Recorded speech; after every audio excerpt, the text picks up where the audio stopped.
পিছন থেকে যতই হরন দেওয়া সে শুনে না। ওই দুই কানে সে কি শুনতেছে? গান শুনতেছে। কি শুনতেছে? গান শুনতেছে। 4 নম্বর, কোরআনের প্রতি অনীহা সৃষ্টি হয়। গান শোনার কারণে কোরআন শোনা, কোরআন তেলাওয়াত করা, কোরআনের কথা শোনার প্রতি অনীহা সৃষ্টি হয়। আপনার অবসর টাইম আছে, আপনি বসে বসে গান শুনতেছেন, আপনি শুধু কোরআন তেলাওয়াত শুনতে পারতেন, কোন একটা ওয়াজ নসিহত শুনতে পারতেন, সেটা আপনার শোনা হয় না। 5 নম্বর, আখিরাতের প্রতি বিরক্তি সৃষ্টি হয়। আখিরাত একটা জিনিস আছে, এটাই ভুলে যায়। আখিরাতের প্রতি অনীহা সৃষ্টি হয়। 6 নম্বর, গুনাহের প্রতি আকর্ষণ সৃষ্টি হয়। গুনাহের প্রতি আপনাকে ধাবমান, আপনি ধাবিত হতে থাকেন। মানুষ গান যত শুনে, গানের প্রতি তার আকর্ষণ বাড়ে, গুনাহের প্রতি আকর্ষণ বাড়ে। কারণ গানের যে মর্মার্থ, গান আপনাকে যেগুলো শেখায়, একজন আরেকজনের প্রতি আকর্ষণ বাড়িয়ে দেয়। ওই গুনাহ করতে আপনার কাছে মজা লাগে। 7 নম্বর, সর্বশেষ, জিহাদের প্রতি তার অনাগ্রহ সৃষ্টি হয়।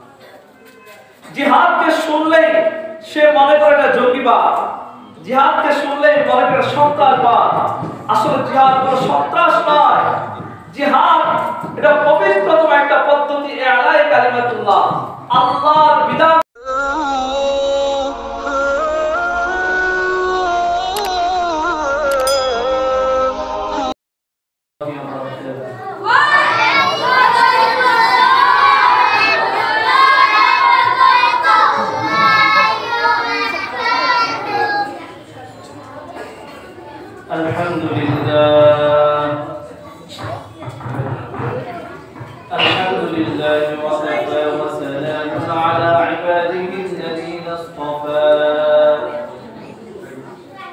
أما بعد فقد قال الله تعالى في كلامه المجيد والفرقان الحميد.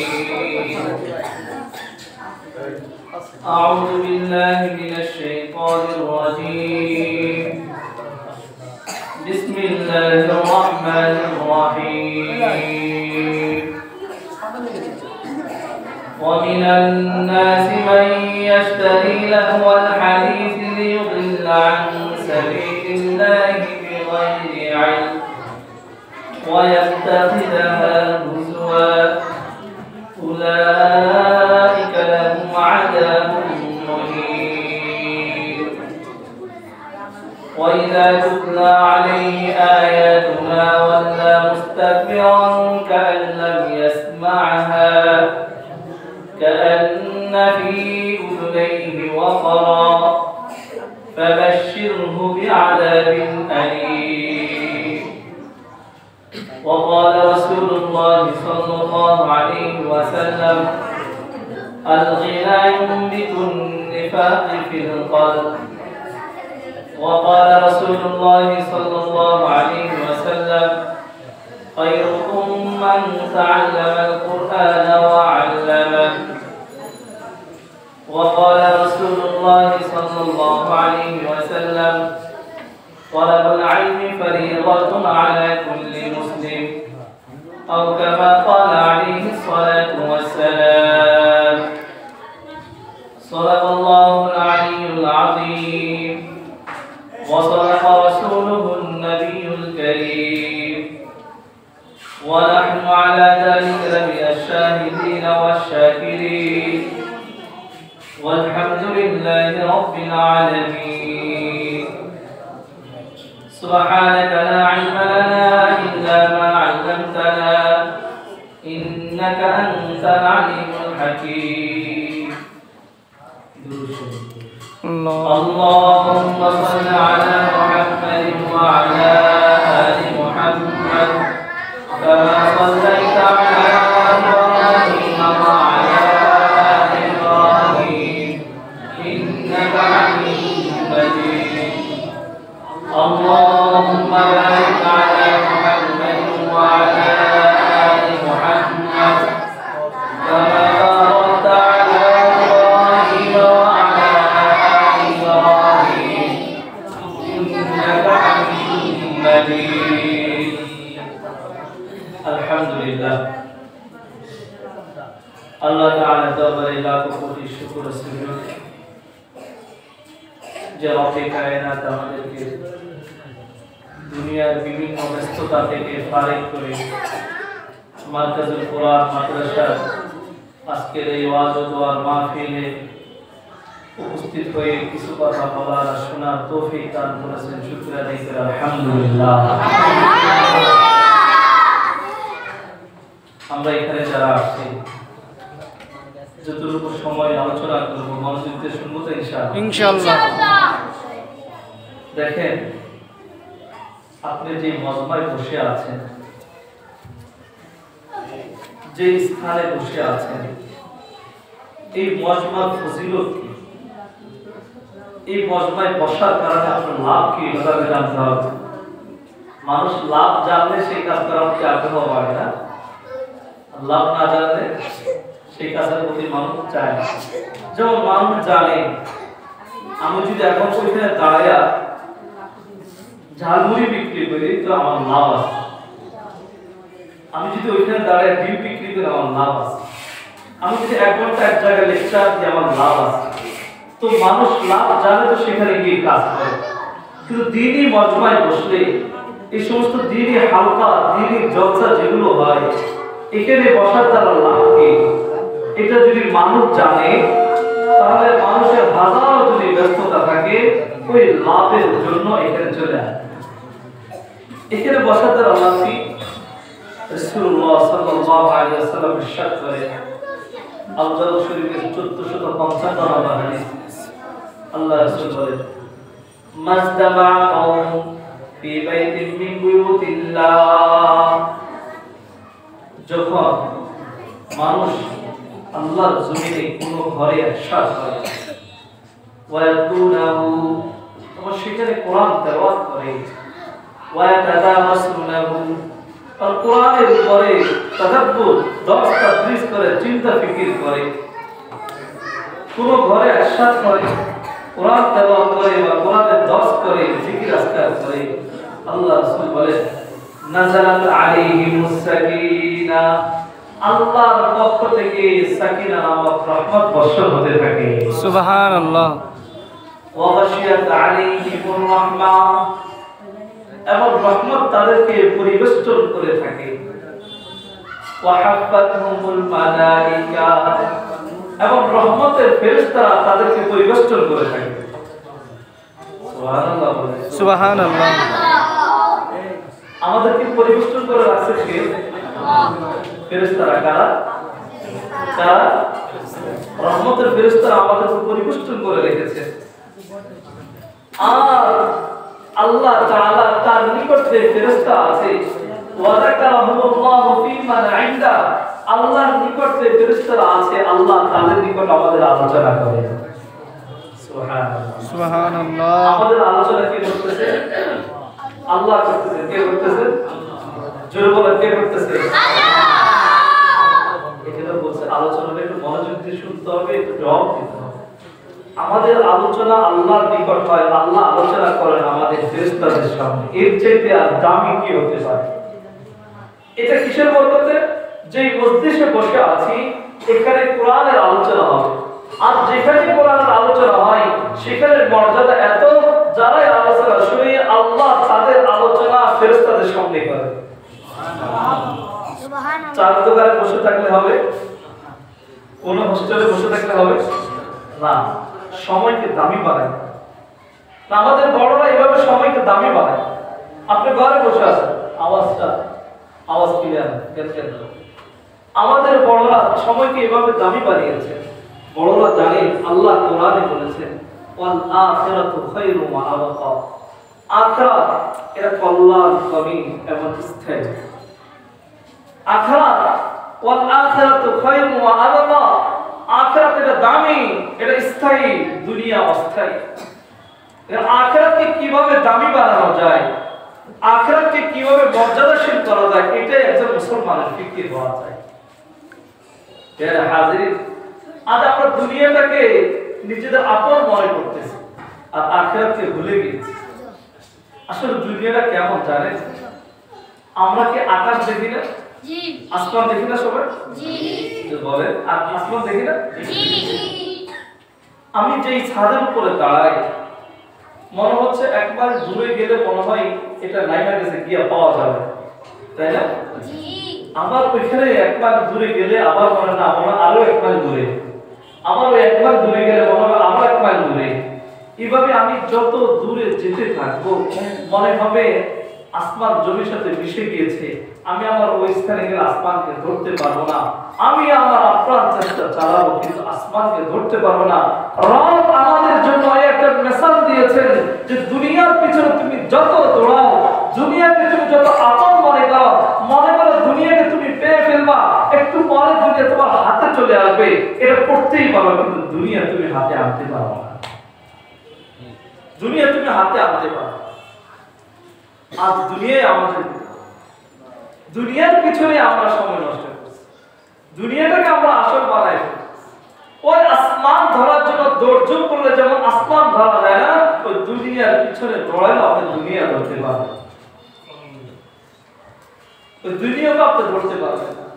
আজকে সবাই মনে করে, সবাই ভাবে আচ্ছা একটা ঝামেলা আছে, ঝামেলাটা শেষ হোক এরপরে নামাজ কালাম করবো, এমন না?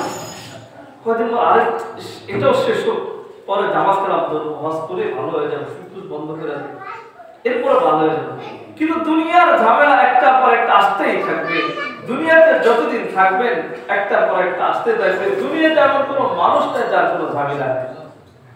এখানে ঝামেলার মধ্যে রবকে চিনতে হবে, রবকে ধরতে হবে। রবকে যদি ধরতে পারি, রবকে যদি চিনতে পারি, ওই রবের সাথে যদি আমি আমাকে মিলে দিতে পারি না, রবের সাথে যদি আমার কলম মিলে যায় তো আমিও কামিয়াব হয়ে যাব। রব আমাদের জন্য হেদায়েতের স্বরূপ হিসাবে কি পাঠিয়েছেন? কোরআন। কি পাঠিয়েছেন রব আমাদের জন্য? কোরআন পাঠিয়েছেন। দেখেন রাসূলুল্লাহ সাল্লাল্লাহু আলাইহি ওয়াসাল্লাম এত কষ্ট সত্ত্বেও কোরআনকে ধারণ করে সবাইকে হেদায়েতের পথে দাওয়াত দিয়েছেন। রাসূলের কথাগুলো শুনে যে লোকগুলো পথে চলে আসছে এরা সামনে আসে। দেখেন বেলাল হাবশী রাদিয়াল্লাহু তাআলা কি ছিলেন? একজন গোলাম, একজন কুচ্চি, একজন কালো গোলাম ছিলেন, কিন্তু কোরআনের সাথে লেগে গিয়েছেন। তো আল্লাহ সুবহানাহু ওয়া তাআলা তাকে এত দামি করেছে যে জান্নাতে গিয়ে রাসূল তার আযানের আওয়াজ শুনেছেন। সুবহানাল্লাহ। কিসের বরকতে দোস্ত? কোরআন। কিসের বরকতে? কিসের বরকতে? কোরআন। আবু বকর রাদিয়াল্লাহু তাআলা কি ছিলেন? ওমর রাদিয়াল্লাহু তাআলা কি ছিলেন? উসমান রাদিয়াল্লাহু তাআলা কি ছিলেন? তাদেরকে কে চিনতেন? আলী রাদিয়াল্লাহু তাআলা কি ছিলেন? কে চিনতেন? কিন্তু এদেরকে আজ এত দামি বানিয়েছেন কে? আল্লাহ। কিসের বরকতে? কোরআনের। কোরআনের সাথে যারাই লেগেছে আল্লাহ তাআলা তাদেরকে কামিয়াব বানায়। দেখেন ওমর রাদিয়াল্লাহু তাআলার ব্যাপারে রাসূল দোয়া করেছিলেন। ওমর তো ছিলেন কাফিরদের মধ্যে একজন শ্রেষ্ঠ নেতা, তাই না? রাসূলের মাথা আনার জন্য গিয়েছিলেন, কিন্তু হেদায়েতটা দিবেন আল্লাহ। আল্লাহ হেদায়েত দিয়ে ঘুরে দিয়েছেন, আনতে গিয়েছেন মাথা, হয়ে গেলেন দিয়ে দিলেন নিজের মাথা। সুবহানাল্লাহ। আর কোরআনের সাথে লেগে গেলেন তো আল্লাহ তাআলা কামিয়াব বানায়। দেখেন আবু জেহেল একজন নেতা ছিল, ওমর রাদিয়াল্লাহু তাআলা একজন নেতা ছিল। দুজনের জন্য রাসূল দোয়া করেছেন, দোয়া কবুল হয়েছে ওমরের জন্য। তো ওমর রাদিয়াল্লাহু তাআলা ওই কোরআনের সাথে লেগে গিয়েছেন, নাম উচ্চারণ করার সাথে সাথে আমরা বলি রাদিয়াল্লাহু তাআলা আনহু ওয়া রাদিয়া। আল্লাহ তাদের প্রতি সন্তুষ্ট, তারাও তাদের প্রতি সন্তুষ্ট। আবু জেহেলের নাম বলি কি আমরা এটা বলি লানাতুল্লাহি আলাইহি বলি যে আল্লাহ তার উপর লানত। যথেষ্ট কিসের বরকত? কোরআনের। এই কোরআনের যদি কোরআনের সাথে আমরা আমাদেরকে লাগাই দিতে পারি, সন্দেহ আছে কোনো? কোনো সন্দেহ আছে? দেখেন মসজিদের জুতার বক্স আছে, আছে। বাসা বাড়িতে জুতার বক্স আছে না? কাঠের বক্স আছে, প্লাস্টিকের বক্স আছে না? দেখেন ওই জুতার বক্সে যখন মানুষ জুতা রাখে, ওই বক্সে কি সালাম করে?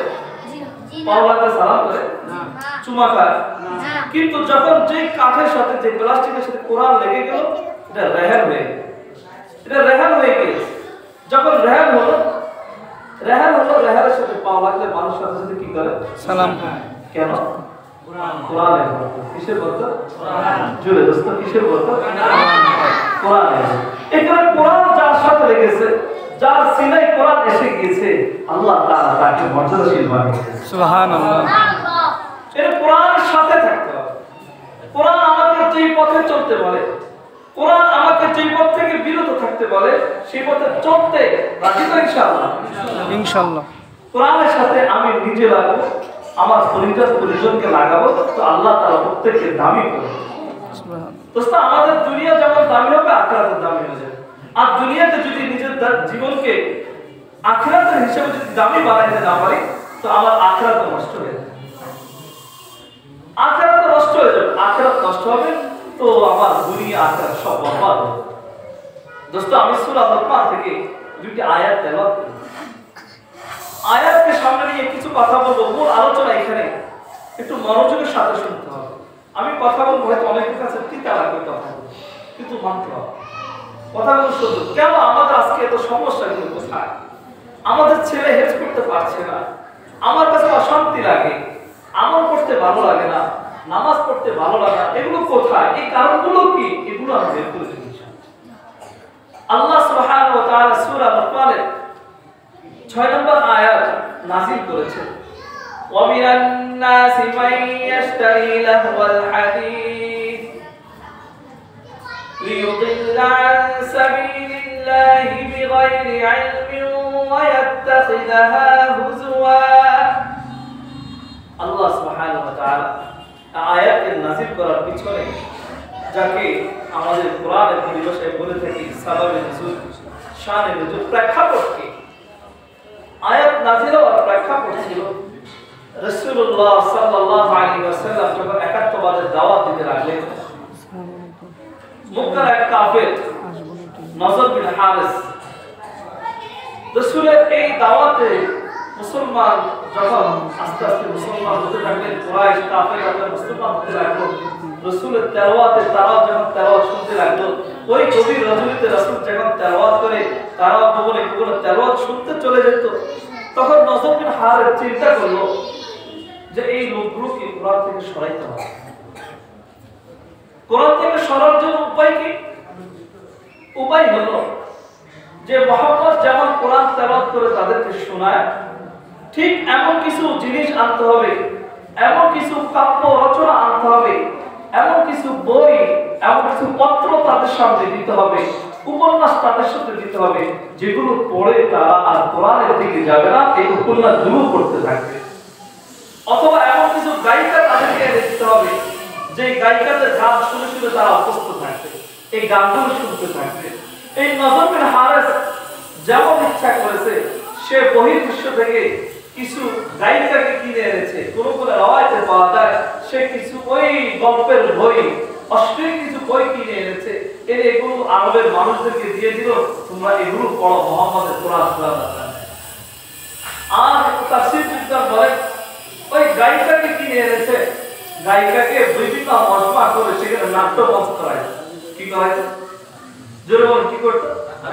নাট্যমঞ্চ করতো, ওইখানে গান শোনাইতো, আর কাফেররা কোরআন শোনার প্রতি আগ্রহ হারায় ফেলতো, কোরআন শুনতো না, এরকম কোরআন থেকে দূরে থাকতো। এমনকি সে গায়িকাকে বলে দিয়েছে, যখন কোনো কাফের মুসলমান হয় তো তাকে তার বাসায় মেহমানদের জন্য দাওয়াত দেওয়া হতো। তাকে বলা হতো যে ইসলাম ধর্ম গ্রহণ, তাকে এনে সর্বোচ্চ দিয়ে তাকে মেহমানদারি করা, আর মেহমানদারি করার পর তাকে কিছু গান শুনিয়ে দিত, আর গান শুনিয়ে দিতে বলতো, দেখো মোহাম্মদ যা শোনায় আমি তোমাকে এর থেকে ভালো কিছু শোনাই। মোহাম্মদ তোমাদেরকে যা শোনায়, মোহাম্মদ তোমাদেরকে যা শোনায়, এগুলো তোমাদেরকে নামাজের কথা বলে, তোমাদেরকে যুদ্ধের কথা বলে, তোমাদেরকে যাকাতের কথা বলে, এই জিহাদ রক্তার কিন্তু খারাপ জিনিস, এই কষ্ট করে নামাজ পড়া কি দরকার, এগুলো শুনো না, আমি যে গান শোনাই এগুলো শুনো, বলে নামাজ। দেখছেন বলার কৌশল কিভাবে সুন্দরভাবে মানুষকে কোরআন থেকে দূরে রাখা। তো ওই গান, এটা আল্লাহ বলতেছেন, মুমিনান নাসি মান ইয়াশতারি লাহওয়াল হাদিস। মক্কার কিছু মানুষ ছিল লাহওয়াল হাদিস, যারা গান বাদ্যকে, অনর্থক কথাবার্তাকে ক্রয় করত, লিয়ুদিল্লা আন সাবিলিল্লাহি বিগাইরি ইলম, যাতে করে আল্লাহর পথ থেকে ভ্রষ্ট করতে পারে অজ্ঞতার সাথে। এই শোনার দ্বারা মানুষ, এটা শোনার দ্বারা যে আল্লাহর পথ হারিয়ে ফেলবে, আল্লাহকে যে ভুলে যাবে, এটা সে নিজেও বুঝবে না, এই অজ্ঞতা সারের বাসাকে যাতে করে সরাইতে পারে। এগুলো তারা গান আসবাবপত্র ক্রয় করত। গান এটা শোনা বৈধ না বৈধ, এর দ্বারা সমস্যা কি? গানের ব্যাপারে আল্লাহ রাসূল সাল্লাল্লাহু আলাইহি ওয়াসাল্লাম বলেন, আল গিনা ইউবিতুন নিফাক ফিল কলব। গান এটা অন্তরের মধ্যে নাফাকি সৃষ্টি করে, নাফাকি সৃষ্টি করে, মুনাফিক বানিয়ে দেয়।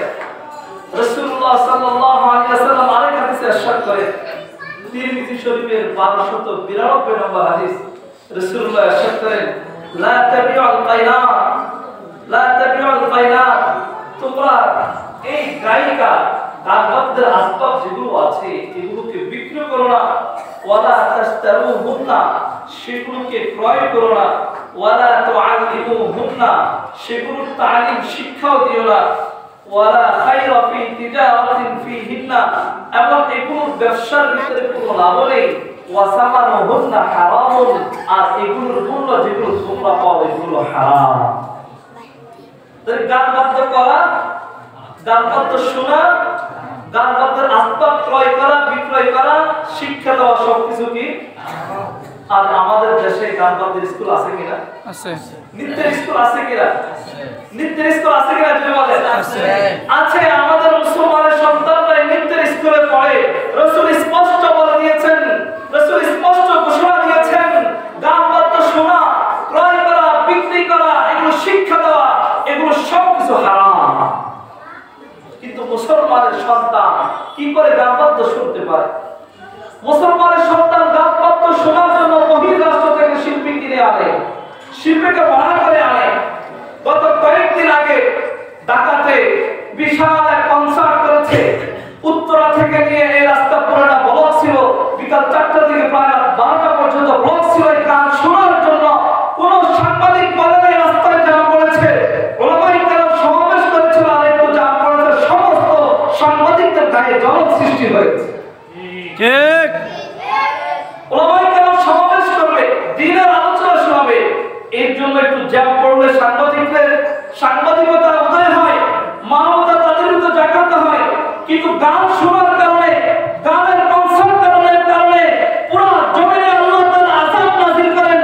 এখানে যানজট সৃষ্টি হয়, রোগী যাইতে পারে না, কোনো মানুষ স্বাভাবিক চলাচল করতে পারে না, কোনো সাংবাদিক ওই সময় কোনো কিছু বলে না। এগুলো সাংবাদিক নামের অপসাংবাদিক, তথ্য সন্ত্রাস। দোস্ত, গান শোনা, গান কিনা, গান শিখা সবকিছু হারাম। এখানে আমাদের প্রত্যেককে নিজেদের সন্তানদেরকে গান শোনা থেকে নিজেরা বিরত থাকবো, নিজেদের সন্তানদেরকে বিরত রাখবো ইনশাআল্লাহ। গান শোনার কারণে আমাদের যে ক্ষতিগুলো হয়ে থাকে, মুফাসসিরুল ইকরাম এর অনেকগুলো কারণ বর্ণনা করেছেন। আমি উল্লেখযোগ্য 7টি ক্ষতি আপনাদের সামনে উঠিয়ে দিচ্ছি। গান শোনার কারণে 7টি ক্ষতি হয়। কয়টি ক্ষতি? কয়টি? 1 নাম্বার, গান শোনার কারণে অন্তরে নেফাকি সৃষ্টি হয়। অন্তরে নেফাক সৃষ্টি হয়, মুনাফিকের আলামত সৃষ্টি হয়। আপনার কথা আর কাজে মিল থাকে না, আপনার কথা আর কাজে মিল থাকে না, আপনার অন্তরের ভিতরে নেফাকি সৃষ্টি হয়ে যায়। 1 নাম্বার ক্ষতি এটা। 2 নাম্বার ক্ষতি, ব্যভিচারের প্রতি উৎসাহ উদ্দীপনা সৃষ্টি হয়। জিনা ব্যভিচারের প্রতি আগ্রহ বৃদ্ধি পায়। গুনাহ আর ব্যভিচারকে আমাদের কাছে আরাম আর মজা লাগে। আর আমাদের সমাজে ইফতিজিং বন্ধ করার জন্য বহু চেষ্টা করে, সরকার কর্তৃক আইন করে, কিন্তু যতদিন পর্যন্ত ইফতিজিং এর মূল জায়গা কোনটা এটাকে চিহ্নিত করে এটাকে বন্ধ করা না যাবে, ততদিন পর্যন্ত আপনি আইন আর কানুন আর সংবিধান করে ইফতিজিং বন্ধ করতে পারবেন না। ইফতিজিং যদি বন্ধ করতে হয়, ব্যভিচার জিনা যদি বন্ধ করতে হয়, খোলামেলা নারী পুরুষ অবাধে মিলামেশা যদি বন্ধ করতে হয়, আপনার প্রথম কাজ কোরআনী শিক্ষাকে আবশ্যক করতে হবে, দ্বিতীয় কাজ বাধ্যকে আপনাকে নিষিদ্ধ করতে হবে। 3 নম্বর, গান বাদ্য শোনার কারণে মস্তিষ্কের উপর একটি আবরণ পড়ে যায়। মস্তিষ্কের উপর একটি আবরণ পড়ে যায়। এটার জন্য সহজ হিসাব হলো, যারা মদ খায় তারা মাতাল হয়ে যায়, তাদের মেধার উপর একটা আবরণ পড়ে, সে নিজে কি করে আর কি বলে নিজেও জানে না। ঠিক অনুরূপ ভাবে গান শোনার কারণে অন্তরে আর মেধার উপরে একটা আবরণ পড়ে, সে যে কি বলতেছে কি করতেছে নিজেও জানে না। দেখবেন আজকের যুবকেরা দুই কানে দুইটা লাগায়া চলতেছে, পিছন থেকে যতই হরন দেওয়া হোক সে শুনে না। ওই দুই কানে সে কি শুনতেছে? গান শুনতেছে। কি শুনতেছে? গান শুনতেছে। 4 নম্বর, কোরআনের প্রতি অনীহা সৃষ্টি হয়। গান শোনার কারণে কোরআন শোনা, কোরআন তেলাওয়াত করা, কোরআনের কথা শোনার প্রতি অনীহা সৃষ্টি হয়। আপনার অবসর টাইম আছে, আপনি বসে বসে গান শুনতেছেন, আপনি শুধু কোরআন তেলাওয়াত শুনতে পারতেন, কোন একটা ওয়াজ নসিহত শুনতে পারতেন, কিন্তু সেটা আপনার শোনা হয় না। 5 নম্বর, আখিরাতের প্রতি বিরক্তি সৃষ্টি হয়। আখিরাত একটা জিনিস আছে, এটাই ভুলে যায়। আখিরাতের প্রতি অনীহা সৃষ্টি হয়। 6 নম্বর, গুনাহের প্রতি আকর্ষণ সৃষ্টি হয়। গুনাহের প্রতি আপনাকে ধাবমান, আপনি ধাবিত হতে থাকেন। মানুষ গান যত শুনে, গানের প্রতি তার আকর্ষণ বাড়ে, গুনাহের প্রতি আকর্ষণ বাড়ে। কারণ গানের যে মর্মার্থ, গান আপনাকে যেগুলো শেখায়, একজন আরেকজনের প্রতি আকর্ষণ বাড়িয়ে দেয়। ওই গুনাহ করতে আপনার কাছে মজা লাগে। 7 নম্বর, সর্বশেষ, জিহাদের প্রতি তার অনাগ্রহ সৃষ্টি হয়। জিহাদকে শুনলেই সে মনে করে এটা জঙ্গিবাদ, জিহাদকে শুনলেই মনে করে সন্ত্রাসবাদ। আসলে জিহাদ কোনো সন্ত্রাস নয়। জিহাদ এটা পবিত্রতম একটা পদ্ধতি, ইলাহি কালিমাতুল্লাহ, আল্লাহর বিধানকে দুনিয়াতে প্রতিষ্ঠা করার জন্য, ইসলামকে প্রতিষ্ঠা করার জন্য পবিত্রতম পদ্ধতি হলো জিহাদ। পক্ষান্তরে সন্ত্রাস হলো মানুষকে জুলুম করা, মানুষের উপর জুলুম করা, জানের বদলে জান নেওয়া। এগুলো কোনো শরীয়ত সমর্থিত নয়। সন্ত্রাস এটা কোনো ইসলাম নয়। জিহাদ এটা ইসলামের পবিত্রতম পদ্ধতি। এর গানের কারণে এই মোটামুটি 7টা ক্ষতির কথা বললাম। এই জিনিসগুলোর কারণে আজ আমাদের ভিতরে কোনো মজা নাই, নামাজ পড়তে মন চায় না, ইবাদত করতে মন চায় না। কিসের কারণে? গানের কারণে। কিসের কারণে? গানের কারণে। এই গানগুলো আমরা পরিহার করবো তো ইনশাআল্লাহ? গান থেকে পরিহার থাকবো তো ইনশাআল্লাহ? গানগুলো থেকে যদি আমরা বিরত থাকতে পারি, এই গানগুলো থেকে যদি আমরা নিজেরা বিরত থাকি, তো আমার সন্তান, আমরা যারা গার্জিয়ান আছে এখানে, আমাদের ছেলে যারা মাদ্রাসায় পড়ে, বাসায় যদি আপনার ডিভাইস না থাকে, অ্যান্ড্রয়েড সেট না থাকে, কম্পিউটার না থাকে, টেলিভিশন না থাকে, তো আপনার ছেলে বাসায় গেলে দেখবেন মাদ্রাসায় চলে আসে। কিন্তু আপনার ছেলে যখন বাসায় যাবে আর সেখানে আপনার হাতে মোবাইল পাবে, আর দেখবে যে মোবাইলে আপনি গান শুনতেছেন, ছেলে গান শোনাতে লেগে যাবে, তার মন মানসিকতা ওইদিকে থাকবে। 1 বছর না 5 বছর না 10 বছর হেফজ করার পর থেকে তার হেফজ হবে। তারপরে এসে শুধু অভিভাবক ওস্তাদকে বলবেন, যে আমাদের ছেলেরা কেন হাফেজ হচ্ছে না, কেন ভালো হচ্ছে না। হাফেজ হওয়ার জন্য আগে তো আপনাকে ঠিক হতে হবে। হাফেজ হওয়ার জন্য আগে আপনাকে ঠিক হতে হবে। আপনার যদি ঠিক থাকে, আপনার আমল যদি ঠিক থাকে, আপনার সব কিছু যদি ঠিক থাকে, তো আপনার ছেলে আলেম হবে, হাফেজ হবে, সুন্দরভাবে আমল করতে পারবে। কিন্তু মা বাবা যদি ঠিক না থাকে, তাহলে তো এটা সম্ভব নয়। এই লোকমান আলাইহিস সালাম, লোকমান আলাইহিস সালাম তার সন্তানদেরকে কিছু নসিহত করেছিলেন। ওই নসিহতগুলো সূরা লোকমানের মধ্যে আল্লাহ সুবহানাহু ওয়া তাআলা আমাদের জন্য উঠিয়ে ধরেছেন। বলেছিলাম লোকমান আলাইহিস সালাম কয় কারণে মর্যাদা শিখিয়েছেন? 2 কারণে। কয় কারণ? 2 কারণ। বলিনি আপনাদের? 1 নম্বর, মিথ্যাকে পরিহার করেছেন। 2 নম্বর, অনর্থক কাজকাম ছেড়েছেন। তো লোকমান আলাইহিস সালাম তার সন্তানদেরকে বলেছেন, ইয়া বুনাইয়া লা তুশরিক বিল্লাহ ইন্নাশ শিরকা লাযুলমুন আযীম। লোকমান আলাইহিস সালাম তার ছেলেকে বলতেছেন, সন্তানকে, হে আমার বৎস, লা তুশরিক বিল্লাহ, আল্লাহর সাথে কাউকে শরীক করা যাবে না। আল্লাহর সাথে কাউকে শরীক করা যাবে না। কে বলতেছেন? একজন পিতা সন্তানকে বলতেছেন। কে বলতেছেন?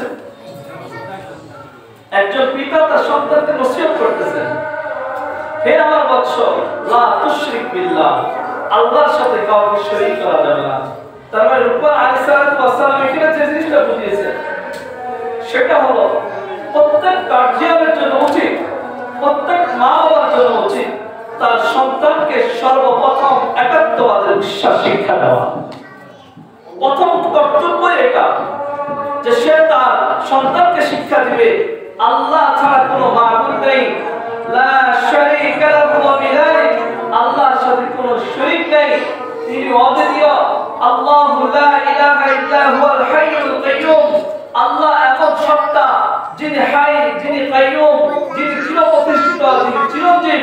এই আকীদা যখন ছেলেকে শিক্ষা দিবে যে আল্লাহ ছাড়া অন্য কোথাও সিজদা দেওয়া যাবে না, আল্লাহ ছাড়া অন্য কারো কাছে কোনো কিছু চাওয়া যাবে না, যখন প্রত্যেকটা অভিভাবক, প্রত্যেকটা বাবা তার সন্তানকে এটা শিক্ষা দিবে, ওই ছেলে কোনদিন আল্লাহকে ছাড়া অন্য কারোর সামনে মাথা নত করবে না।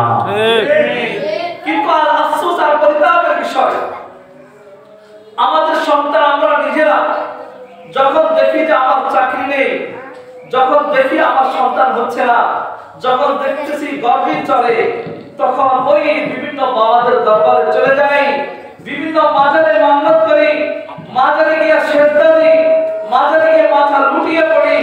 যারা এগুলো করে সম্পূর্ণ শিরকি কাজ। আপনি যে বাবার কাছে গিয়ে সন্তান চাইলেন, বাবা সন্তান দিতে পারবে না? জোরে বলে না। সন্তান দিবে কে? আল্লাহ। আপনার চাকরির সমস্যা সমাধান করবে কে? আল্লাহ। আপনার ফ্যামিলির যে ঝগড়া এগুলো সমাধান করবে কে? আল্লাহ। শিরক, আল্লাহর সাথে কাউকে অংশীদার বানানো, আল্লাহর গুণে কাউকে গুণান্বিত করা, আল্লাহ যা করতে পারেন এমন কিছু অন্য কেউ করতে পারে, এই বিশ্বাস যদি কারো হৃদয়ে থাকে, সাথে সাথে ঈমান নষ্ট হয়ে যায়। শিরকের গুনাহ কি? আল্লাহ সুবহানাহু ওয়া তাআলা বলেন ইন্নাশ শিরকা লাযুলমুন আযীম, শিরক বড় গুনাহ। আল্লাহ অন্য জায়গায় ইরশাদ করেন ওয়াইয়ুশরিক বিল্লাহি ফাকাদ হারামাল্লাহু আলাইহিল জান্নাহ, যারা আল্লাহর সাথে কাউকে শরীক করে আল্লাহ তাদের জন্য জান্নাতকে হারাম করে দেন। নাউযুবিল্লাহ। যারা আল্লাহর সাথে শরীক করে, তো মাজারে গিয়ে যারা সিজদা করে এরা কি শিরক করে? শিরক করে। মাজারে গিয়ে যারা সিজদা করে, বাবার কাছে গিয়ে যারা মাথা নত করে সিজদা করে, তওবা করে, ঈমান পুনরায় ধরা, তো আপনার ঈমান নাই, সম্পূর্ণ শিরক। এই মাজার শাহপরানা যাই বলেন, শাহপরানা আর যত মাজার আছে, যত বাবা আছে, লেখা বাবা, এই বাবা সেই বাবা, যেই বাবার কাছে যাবেন সন্তান চাবেন, রিজিক চাবেন, চাকরি চাবেন, সাথে সাথে ঈমান নষ্ট হবে। এর শিরক তো ঈমান আগে ঠিক করতে হবে। একজন বাবার প্রথম জিম্মাদারি, সে তার সন্তানকে শিখাবে লা তুশরিক বিল্লাহ, আল্লাহর সাথে কাউকে শরীক করা যাবে না। দ্বিতীয় কাজ, একজন বাবা তার সন্তানকে শিখাবে ইয়া বুনাইয়া ইন্নাহা ইন তাকুম মিসকালা হাববাতিন মিন খারদালিন ফাতাকুন ফি সাখরাতিন আও ফিস সামাওয়াতি আও ফিল আরদি ইয়াতি বিহা আল্লাহ। হে আমার বৎস, আসমান, জমিন, পাথরের অতল গহরে যেখানে যাই কিছু আছে, ছোট বড় সব কিছু ইয়াতি বিহা আল্লাহ, আল্লাহর সামনে উপস্থিত করা হবে। কার সামনে আনা হবে? আল্লাহর সামনে। তারপরে সবকিছু জানেন কে? সবকিছু জানেন কে? আল্লাহ সবকিছু জানেন। এখানে সন্তানকে এই বিশ্বাস, এই শিক্ষা দেওয়া, ছোট বড় যাই কিছু করা, গোপনে প্রকাশে সবকিছু দেখেন কে? সবকিছু দেখেন কে? আল্লাহ। এই বিশ্বাস হৃদয়ে স্থাপন করা। প্রত্যেকটা মা বাবা যদি এই বিশ্বাস নিজের ভিতরে আনে, আমরা যা কিছু করছি সবকিছু দেখেন কে? লা ইউগাদিরু সাগীরাতান ওয়ালা কাবীরাতান ইল্লা আহসাহা। কিয়ামতের দিন ছোট বড় যাই কিছু সবকিছু আল্লাহর সামনে উপস্থিত হয়ে যাবে। ছোট বড় যা কিছু আছে সবকিছু কার সামনে উপস্থিত হবে? আল্লাহর সামনে। এখানে সন্তানকে ওই গান মুক্ত একাত্মবাদের শিক্ষা, গান থেকে বিরত রাখা, একাত্মবাদের শিক্ষা, এই একাত্মবাদের শিক্ষা দেওয়া, এটা কোন শিক্ষায় হয়? আমাদের মাদ্রাসা কওমি এই সমস্ত নুরানি হেফজকারী মাদ্রাসাগুলো আছে, এগুলোতে শুরু থেকে তাদেরকে শেখানো হয়। একটা ছেলেকে নুরানিতে ভর্তি করায় না, তার প্রথম শিক্ষা লা ইলাহা ইল্লাল্লাহ মুহাম্মাদুর রাসূলুল্লাহ। প্রথমে তাকে শিক্ষা দেওয়া কালেমা তাইয়্যিবা, আল্লাহ ছাড়া কোনো মাবুদ নাই, মুহাম্মাদুর রাসূলুল্লাহ সাল্লাল্লাহু আলাইহি ওয়াসাল্লাম সর্বশেষ নবী। তাকে হাদিস শিক্ষা দেওয়া হয়, খায়রুকুম মান তাআল্লামাল কুরআন ওয়া আল্লামা। তোমাদের মধ্যে সর্বোত্তম ওই ব্যক্তি যে কোরআন শিখে এবং শিক্ষা দেয়, যে কোরআন শিখে এবং শিক্ষা দেয়, তার হলো সর্বোত্তম ব্যক্তি। এই সর্বোত্তম ব্যক্তি তৈরি হয় মাদ্রাসায়। সর্বোত্তম ব্যক্তি তৈরি করতে সকল প্রস্তুত আছি তো ইনশাআল্লাহ? ইনশাআল্লাহ। আমরা প্রত্যেকে আমাদের সন্তানদেরকে মাদ্রাসায় পড়াবো তো ইনশাআল্লাহ? যে যেখানে আছে, যে যে পেশায় থাকেন, আপনার আখিরাতকে দামি বানাইতে হবে। আখিরাতকে যদি দামি বানাইতে হয়, কোরআনের শিক্ষার কোনো বিকল্প নেই। এই কোরআনের সাথে লেগে যাওয়ার কারণে, কোরআনের স্পর্শে থাকার কারণে ওই কাঠের যেমন মর্যাদা বেড়েছে রেহান হিসেবে, কোরআনের সাথে থাকার কারণে ওই ওমর রাদিয়াল্লাহু তাআলার মর্যাদা বেড়েছে, আবু বকরের মর্যাদা বেড়েছে, সাহাবীদের মর্যাদা বেড়েছে। ঠিক আজও যদি আমরা কোরআনের সাথে লেগে যাই, ইনশাআল্লাহ আমাদেরও মর্যাদা বেড়ে যাবে ইনশাআল্লাহ। ওলামায়ে কেরামকে আপনারা সম্মান করেন, করেন না? কেন করেন? ওলামায়ে কেরামের মাঝে কোরআন আছে। ওলামায়ে কেরামের মাঝে কি আছে? এই কোরআনের কারণে আপনি কোরআনওয়ালা হয়ে যান, আপনি নামাজি হয়ে যান, দাড়ি টুপিওয়ালা হয়ে যান, দেখবেন আপনাকে সবাই মর্যাদাশীল বানায় দিবে, আপনাকে সবাই সম্মান করবে। এখানে কোরআনের সাথে চলবো তো ইনশাআল্লাহ? কোরআনকে যে আয়াত তেলাওয়াত করছিলাম, আমি কথিত আয়াত ছিল ওয়াইদা তাতলা আলাইহি আয়াতুনা ওয়াল্লা মুস্তাকবিরান কান লাম ইয়াসমাআহা কান্না ফি উযুনাইহি ওয়াকরা। আয়াতটা আলোচনা করে শেষ করছি না? ওয়াইদা তাতলা আলাইহি আয়াতুনা, একটু মনোযোগ দিয়ে শুনুন, একটু মনোযোগ। ওয়াইদা তাতলা আলাইহি আয়াতুনা, যখন কাফিরদের সামনে কোরআন তেলাওয়াত করা হতো, দেখেন তাদের অবস্থা কি, আমরা একটু জিদের সাথে মিলাই। ওয়াইদা তাতলা আলাইহি আয়াতুনা, যখন কাফিরদের সামনে কোরআন তেলাওয়াত হতো, ওয়াল্লা মুস্তাকবিরান, ওয়াল্লাহ তারা পৃষ্ঠ প্রদর্শন করত, মুস্তাকবিরান অহংকার বশত, অহংকার দেখিয়ে তারা কোরআন থেকে দূরে সরে যেত। কাআল্লাম ইয়াসমাআহা, কেমন যেন তারা কোরআন শুনছেই না। কান্না ফি উযুনাইহি ওয়াকরা, তারা তাদের কানের ভিতরে বধির আঙ্গুল দিয়ে রাখতো যাতে করে তারা না শুনে। রাজি রহমাতুল্লাহ আলাইহি বলেন, এখানে চারটি শব্দ আল্লাহ ব্যবহার করেছেন। এক নম্বর ওয়াল্লাহ পৃষ্ঠ প্রদর্শন করা, দুই নম্বর মুস্তাকবির অহংকার করা, তিন নম্বর না শোনার বান করা, চার নম্বর কানের ভিতরে ছিবি দিয়ে রাখা। এগুলো করত কাফেররা। যারা এগুলো করেছে তাদের ব্যাপারে আল্লাহ বলতেছেন ফাবাশশিরহুম বিআযাবিল আলীম, তাদেরকে যন্ত্রণাদায়ক শাস্তির সুসংবাদ দিয়ে দাও। মানে কোরআন থেকে যারা দূরে থাকবে, কোরআন থেকে যারা দূরে সরে যাবে, কোরআনকে যারা শুনতে চাবে না, কোরআনের সামনে যারা গান বাদ্যকে উপস্থাপন করবে, যারা গান বাদ্য শুনবে, কোরআনের আওয়াজ যাদের কাছে ভালো লাগে না, যেখানে কোরআনের মাহফিল হয় সে মাহফিলকে বন্ধ করার জন্য চায়, কোরআনের আওয়াজকে শুনতে চায় না। গানের আওয়াজ কারো ঘরে গেলে সমস্যা হয় না, আজানের আওয়াজ ঘরে গেলে সমস্যা হয়। বাংলাদেশে পুরো এক নাটক বলেছিল ফজর আজান আমার কাছে বেশ্যার গানের মতো লাগে। ওই সমস্ত কুলাঙ্গার সহ যারা আজানের আওয়াজ, কোরআনের আওয়াজকে বন্ধ করতে যাবে, ওই উম্মাহ শৈবাদের যে পরিণতি হয়েছে, এই জমানায় যারা কোরআনের আওয়াজকে বন্ধ করতে যাবে, কোরআনী মাদ্রাসাকে যারা বন্ধ করতে যাবে, আজানের আওয়াজকে যারা বন্ধ করতে যাবে, তাদের অবস্থা উম্মাহ শৈব আবু জাহাল আর আবু লাহাবের মতো হবে, ঠিক কিনা? এখানে দোস্ত কোরআনের আওয়াজকে বন্ধ করা যাবে না। কোরআনের আওয়াজ যেখানে চলবে সেখানে আমরাও থাকবো তো ইনশাআল্লাহ? ইনশাআল্লাহ। কোরআন যেখানে আছে আমরাও যাব। কোরআনের শিক্ষা নিজেরা শিখবো, নিজেদের সন্তানদেরকে কোরআনের শিক্ষা দিব। আল্লাহ আমাদের প্রত্যেককে এই কোরআনকে সাথে নিয়ে কোরআনের পথে চলার তৌফিক দান করুন। আমিন। ওয়া মা আলাইনা ইল্লাল বালাগুল মুবিন। আসসালামু আলাইকুম ওয়া রাহমাতুল্লাহি ওয়া বারাকাতুহু। বলি যে আপনার আপনার ছেলেকে যেখানে পড়ান, ডাক্তার, ইঞ্জিনিয়ার যাই বানান, কমপক্ষে প্রথম 3 বছর কোরআন শরীফটা সহি করায় পারবেন না? ইনশাআল্লাহ। কোরআন শরীফ সহি করায় পড়াবেন, দেখবেন আপনার ছেলে আর নাস্তিক হবে না, আপনার ছেলে আর হিন্দুত্ববাদ গ্রহণ করবে না, আপনার ছেলে ইসলামের বিরুদ্ধে কথা বলবে না। কিন্তু আজ আমরা কোরআন শিখি না, কোরআন শিক্ষাও দিই না, ফলে এই সন্তান বড় হয়ে কি করে জানেন? সন্তান বড় হয়ে আমাকে ঘর থেকে বের করে আমাকে বৃদ্ধাশ্রমে দিয়ে দেয়। আর এই ছেলে নাস্তিকতাবাদ গ্রহণ করে নাস্তিক হয়ে যায়। কিন্তু যদি আমরা কোরআনকে আঁকড়ে ধরতে পারি, কোরআনকে শিখাই দিতে পারি, আলেম না বানাই, তার উপরে যে ফরজ ইলম আছে কোরআনটাকে যদি শিখাই দিতে পারি, ইনশাআল্লাহ আমার সন্তান নাস্তিক হবে না, আমার সন্তান কোরআনের বিরুদ্ধে কথা বলবে না, আমার সন্তান আমাকে বৃদ্ধাশ্রম দিবে না, আমার সেবা করবে, আমার খেদমত করবে, শেষ পর্যন্ত আমাকে নিয়ে চলবে এবং কিয়ামতে আমাকে নিয়ে জান্নাতে যাবে।